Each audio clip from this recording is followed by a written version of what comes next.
Halo Sobat Klinik Pertamina IHC, perkenalkan saya Dr. Arif dari Klinik Pertamina IHC. Di sini saya ingin coba sharing mengenai pentingnya menjaga tubuh agar tetap terhidrasi selama berpuasa. Tentu sobat-sobat semua sudah tahu ya mengenai dehidrasi itu apa, dan mungkin ada beberapa yang sudah pernah mengalami dehidrasi saat berpuasa. Nah, di sini saya coba jelaskan sedikit mengenai pentingnya cairan dalam tubuh kita. Cairan itu merupakan komponen utama dalam tubuh manusia yang berperan sangat penting bagi kesehatan.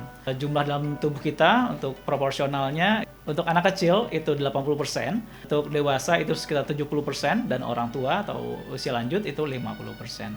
Nah, tentu dari 70% itu cairan tubuh kita apabila ada kekurangan, ada dampaknya juga buat tubuh kita. Kemudian apa sih kegunaannya spesifik cairan dalam tubuh kita? Yang pertama tentu itu merupakan cairan pembentuk misalkan buat darah kita, kemudian juga enzim kita, cairan-cairan di lambung, kemudian juga itu juga berperan untuk tonus otot atau saat kita berkontraksi ototnya. Nah, itu diperlukan cairan. Saat proses pencernaan makanan itu air juga berperan untuk melarutkan makanan tersebut supaya lebih larut, sehingga lebih cepat melewati ususnya.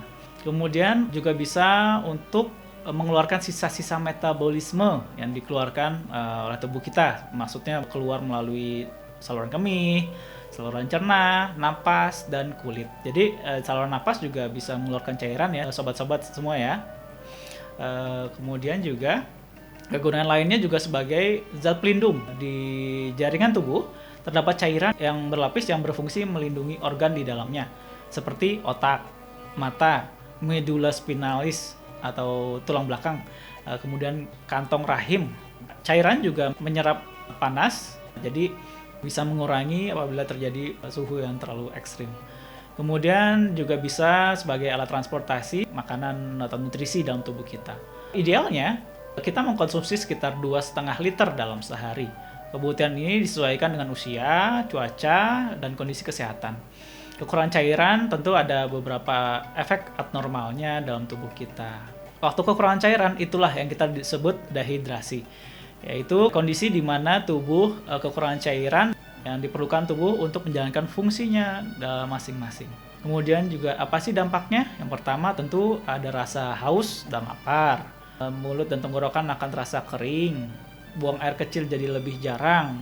Kemudian juga warna urinnya bisa lebih gelap, kulitnya bisa makin kering. Nah, untuk melihat apakah dehidrasi atau enggak, coba nanti sobat-sobat semua cubit bagian punggung tangannya. Apabila semakin lama untuk kembali ke posisi normal, tandanya sudah mulai ada dehidrasi.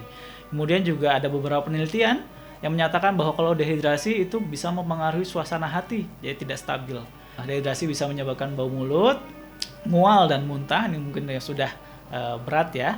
Kemudian juga bisa merasa lelah bagian dehidrasi, mengantuk, kemudian pusing dan berkunang-kunang.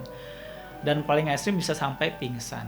Terus bagaimana sih kita menghadapi dehidrasi ini saat kita berpuasa? Tentu kita harus minum air putih. Nah, kapan aja? Ada 8 waktu yang direkomendasikan untuk minum air putih 1 gelas. Yang pertama yaitu selepas sahur, kemudian saat berbuka puasa, kemudian setelah sholat maghrib, kemudian selepas makan, setelah sholat isya, setelah sholat tarawih, kemudian sebelum tidur, dan terakhir selepas bangun tidur. Gimana sih selain minum air putih untuk tetap terhidrasi selama berpuasa? Yang pertama adalah minum air putih tadi, 8 waktu tadi, dan hindari kafein dan minuman-minuman manis. Apabila ada diare atau mual, segera diminum obat untuk mencegah terjadinya dehidrasi atau cairan keluar dari tubuh kita. Untuk sobat klinik yang membutuhkan pelayanan kesehatan atau telekonsultasi masalah kesehatan, sobat klinik bisa menghubungi klinik-klinik kami yang ada di Jabodetabek. Jangan lupa untuk like, komen, dan subscribe. Terima kasih.